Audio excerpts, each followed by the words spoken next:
Les marchés avec CMC Markets, trading de CFD sur action, Forex et indices.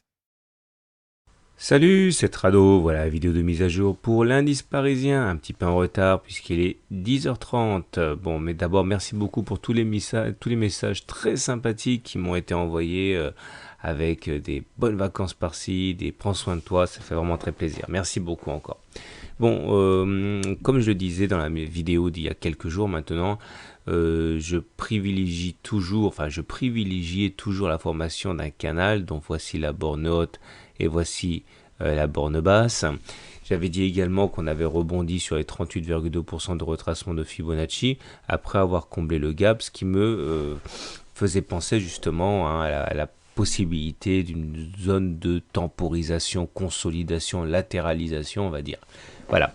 Sauf que entre mon dernier pronostic, on va dire, et aujourd'hui, il s'est passé quand même pas mal de choses. Tout d'abord, ce qui va dans le sens de mon scénario, c'est qu'une fois de plus, la partie haute du canal ici a cassé net l'avancée des cours aujourd'hui, puisque on voit que même si en séance, on est allé chercher un plus haut ici vers les 4504, en clôture, on a été bien incapable d'aller plus haut que la séance d'il y a 4 jours. Je dis bien en clôture, puisqu'on est venu mourir au contact des 4500, mais légèrement en dessous.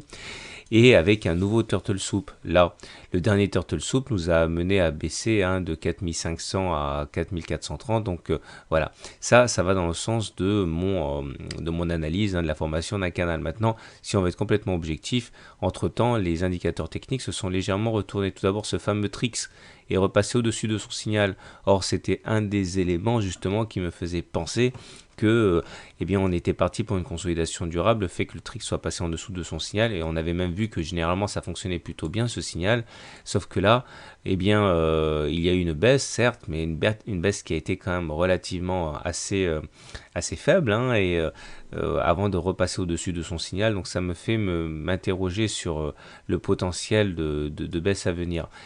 Le momentum, lui, est toujours correctement orienté. On remarquera quand même qu'il y a une divergence baissière, là, puisqu'on n'a pas fait de plus haut sur l'indicateur pendant qu'on a fait des plus hauts sur le CAC 40. Le MACD, pareil, il est plutôt bien orienté, il est au-dessus de son signal, ça c'est bien. Lui aussi, néanmoins, témoigne d'une divergence baissière pour les mêmes raisons. On n'a pas fait de plus haut sur le MACD, alors qu'on a fait sur les cours. Et pour terminer, le stochastique, c'est pareil, bien orienté car au-dessus de son signal dans la zone de surachat, mais là aussi divergence baissière. Donc tout ça pour dire que on a toujours la possibilité, comme je l'envisageais, d'avoir affaire à une barrière infranchissable là, avec la formation d'un canal à la clé. Maintenant, il est vrai qu'en toute lucidité, les indicateurs techniques se retournent du côté des haussiers, et je peux me demander en toute légitimité si mon scénario va tenir tant les assauts sont violents. En tout cas, je pense qu'en tant qu'analyste technique, pareil, c'est très intéressant, c'est de la spéculation intellectuelle. En tant que trader, faites attention, ne prenez pas de paris trop tranchés, parce que là, on est justement peut-être bien à un tournant. Voilà, je vous souhaite une bonne journée, de bons trades, et à demain pour la mise à jour.